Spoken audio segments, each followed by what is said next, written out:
नमस्कार, अस्सलाम वालेकुम, सत श्री अकाल, जय झूलेलाल।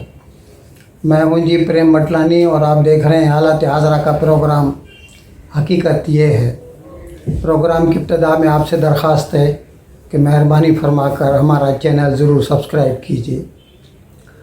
नाज़रीन, इमरान खान भले ही पूरा मुल्क पानी में डूबा हुआ है पाकिस्तान, लेकिन उनको अपने जलसों की पड़ी है। और कल भी इसी सिलसिले में उन्होंने गुजरात में जलसा किया।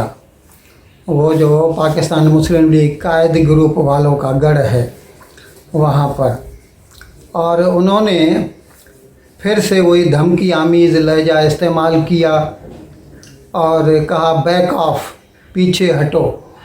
मैं 6 दिन के अंदर आऊँगा इस्लामाबाद में, और अगर किसी ने भी मेरी राह में कोई भी रुकावट खड़ी की तो फिर जो उसके नतीजे होंगे उसके लिए आप ख़ुद ज़िम्मेदार होंगे।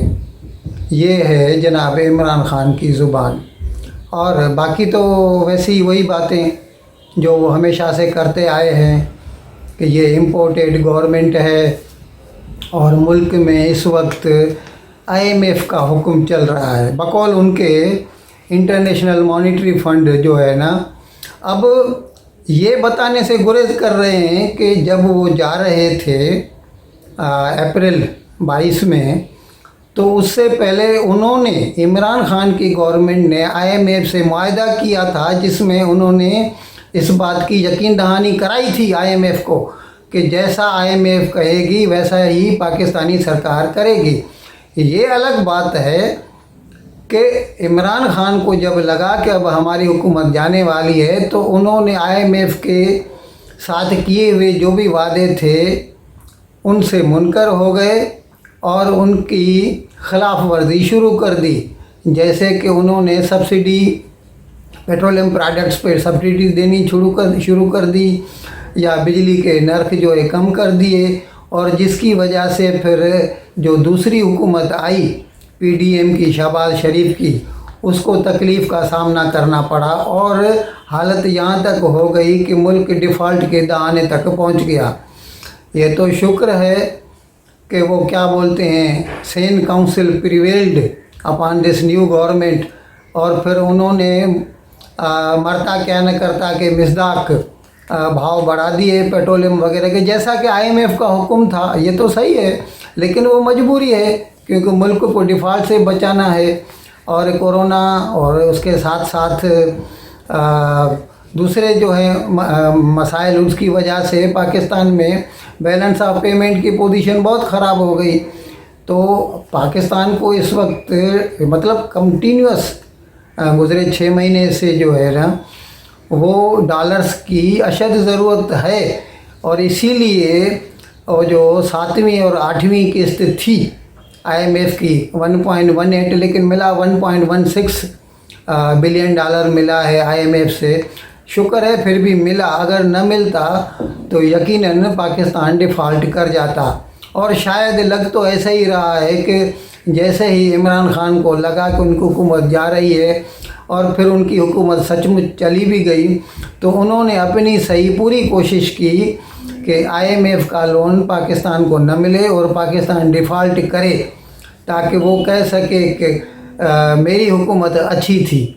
अब ये तो आवाम के ऊपर मुनहसर है कि वो इन बिटवीन द लाइन्स पढ़ सकते हैं या नहीं। साथ साथ इमरान खान ने फिर से पाकिस्तान पर इल्ज़ाम लगाया कि पाकिस्तान रूस से तेल नहीं ख़रीद रहा। रूस तो हिंदुस्तान को 40% कम भाव में तेल बेच रहा है और पाकिस्तान दूसरे ममालिक से ख़रीद रहा है। अरे भाई, आप जब 24 फरवरी को रूस गए थे तो आपने कोई मुआहदा किया था, आपने ख़रीदा। उसके बाद भी 2 महीने तक आपकी हुकूमत थी। जब आप ही न ख़रीद सके तो ये हुकूमत क्या कर पाएगी। एक तो रूस और पाकिस्तान का लॉजिस्टिक्स का प्रॉब्लम है, वहाँ से यहाँ तक तेल पहुँचना बहुत मुश्किल है, और ख़ास तौर पर ऐसी हालात में जब जंग है, ब्लैक सी का तो रास्ता ही बंद लगा पड़ा है।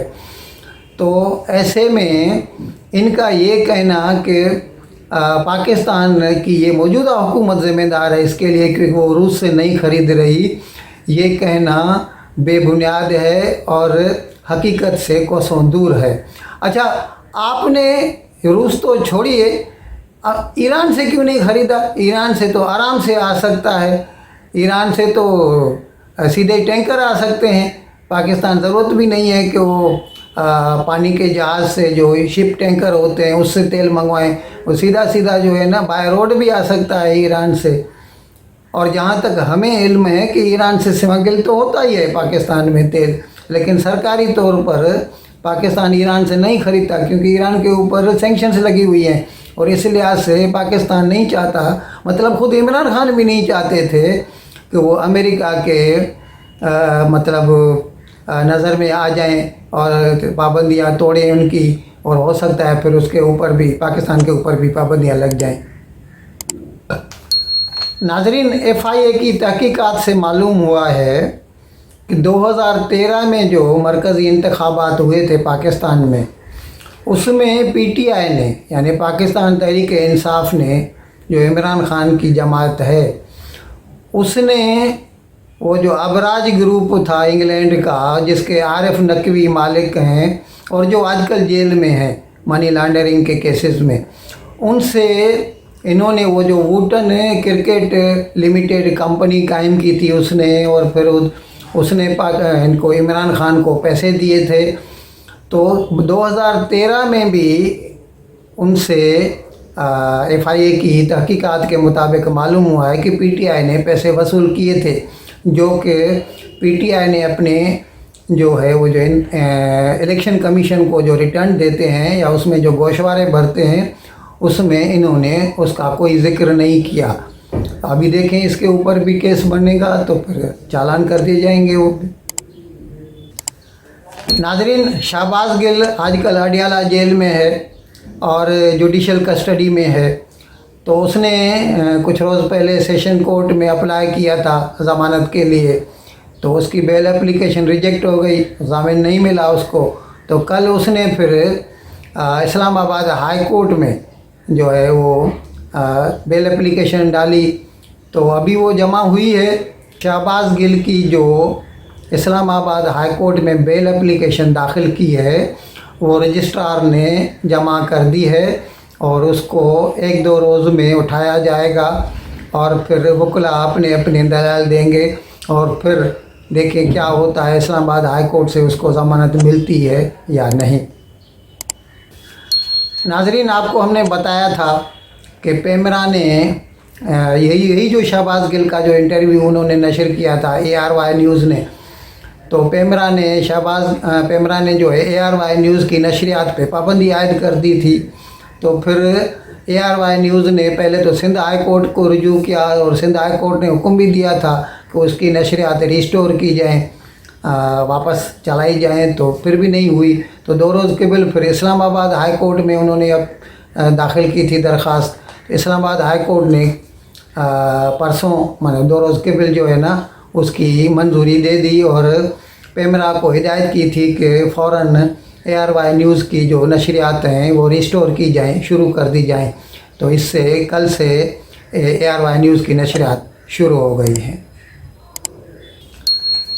नाजरीन, हमने आपको बताया था पहले जो PTI का वज़ीर आला हुआ करता था पंजाब में, उस्मान बुज़दार, तो लोग कहते थे कि उसके हाथ में तो कुछ भी नहीं था, वो तो एक टिट्यूलर चीफ मिनिस्टर था और सारा जो हुक्म चलता था वो फराह गोगी या फराह गुजर उसका चलता था। और जो भी नई अपॉइंटमेंट होती या जो ट्रांसफ़र्स होती उसमें जो भी ऊपर से उनको वो पैसा लेते थे वो सीधे सीधे फराह गोगी लेती थी और फिर बुशरा बीबी को पहुंचा देती थी। अभी वैसा ही एक मज़े का काम हुआ है। वही चौधरी परवेज़ इलाही हैं वज़ीर आला, और उन्होंने वो IGP ने कुछ तबादले किए, कुछ ट्रांसफ़र्स किए अपने पुलिस डिपार्टमेंट में। IG पुलिस नया है वो, उसने किए। तो परवेज़ इलाही ने उसके ट्रांसफ़र पे रोक लगा दी। अब ज़ाहिर है वो चाहेगा कि हर ट्रांसफ़र जो है उसके हाथ से गुजरे ताकि वो उसमें से कुछ ना कुछ तो निकाल सके। बड़ी मुश्किल से तो वो वज़ीर आला बना है। नाज़रीन, महीना डेढ़ पहले वो जो आर्मी के वेटरन्स का एक मतलब NGO है, उसने एक प्रेस क्लब के सामने जो है अपना प्रोग्राम किया था और उसमें मौजूदा गवर्नमेंट को सख्त सुस्त बोला था। और एक प्रेस पर्सन था, उसको तो एक जनरल साहब ने मरने मारने की भी धमकी दी थी कि तुम्हारा बुरा नतीजा हो सकता है। अभी डिफेंस मिनिस्ट्री ने, पाकिस्तान की वज़रात दिफा ने ऐसा नोटिफिकेशन निकाला है जिसमें उन्होंने कहा है कि ये जो ऑर्गेनाइजेशंस हैं ये रजिस्टर्ड नहीं है। अब उसमें कौन कौन सी है? पाकिस्तान एक्स सर्विसमैन सोसाइटी यानी PACE PESS, और दूसरी है वेटरन्स ऑफ पाकिस्तान VOP। ये जो NGOs हैं ये रजिस्टर्ड नहीं हैं और ये इनको कोई हक नहीं पहुंचता। ये फ्लड रिलीफ के लिए, सैलाब ज़दगान के लिए पैसे इकट्ठे कर रहे हैं, फंड्स रेज़ कर रहे हैं। इनको मतलब रिकग्निशन नहीं है, इसीलिए इनको ऐसी जो भी मतलब हरकतें हैं उनसे गुरेज करना चाहिए। इन अल्फाज के साथ मैं आज का प्रोग्राम ख़त्म करने की आपसे इजाज़त चाहता हूँ, लेकिन विदाई लेने से पहले एक मरतबा फिर आपसे मेरी दरख्वास्त है कि जिस किसी साहब ने अब तक हमारे इस चैनल को सब्सक्राइब नहीं किया, बराए मेहरबानी जल्द से जल्द सब्सक्राइब करें, प्रोग्राम को लाइक करें, शेयर करें और घंटी का बटन दबाना न भूलें। बहुत बहुत शुक्रिया। खुदा हाफिज़।